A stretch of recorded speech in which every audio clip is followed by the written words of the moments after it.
Good afternoon. So, as some of you may be aware, HSBC has ruled out project finance to new or expanded oil and gas fields. According to the International Energy Agency, this is a critical step to reach net zero emissions by 2050. ANZ's oil and gas policy, on the other hand, only commits the company to wait financing for customers who are diversifying or reducing emissions. Today's presentation was marked full of the firsts that ANZ has achieved over the years, as was Mr. O'Sullivan's response to Amelia. We also heard from the chair about how the bank will be looking at questions of biodiversity in nature, which are emerging concerns. Considering how well established the links are between climate change, environmental impacts, and fossil fuel extraction and use, I would appreciate knowing what has prevented ANZ from being the first Australian bank in developing and announcing a revised oil and gas policy, as HSBC has been able to as of this morning.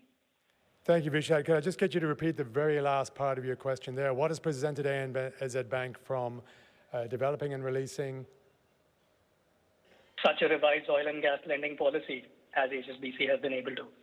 A revised oil and gas lending policy in line. Okay, so similar to the one that HSBC has announced today.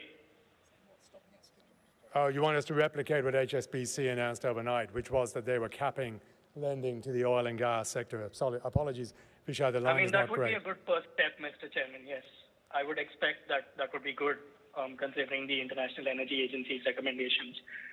So, yeah, that is the question. Thanks, Vishad. No, thank you, and thanks for your patience. Look, you know, we've said all along that we're going to need to manage this as a transition. And you've seen what happens in Europe as a result of Ukraine when you've got to turn off power generation or sources of energy overnight. We do believe that the pathway we need to take will be to substitute higher sources of energy, higher sources of carbon emission energy with lower sources. And that may require some reinvestment. It may require someone to invest additionally in existing infrastructure or indeed in expanding new infrastructure. But we would only do it where we're confident it's part of a plan to reduce emissions over time. And now that's a different policy than the one HSBC has taken, but we think ours is a responsible policy. Globally, the estimate is that the world's going to have to spend $125 trillion managing the investment that's required to transition the global economy to a low carbon future.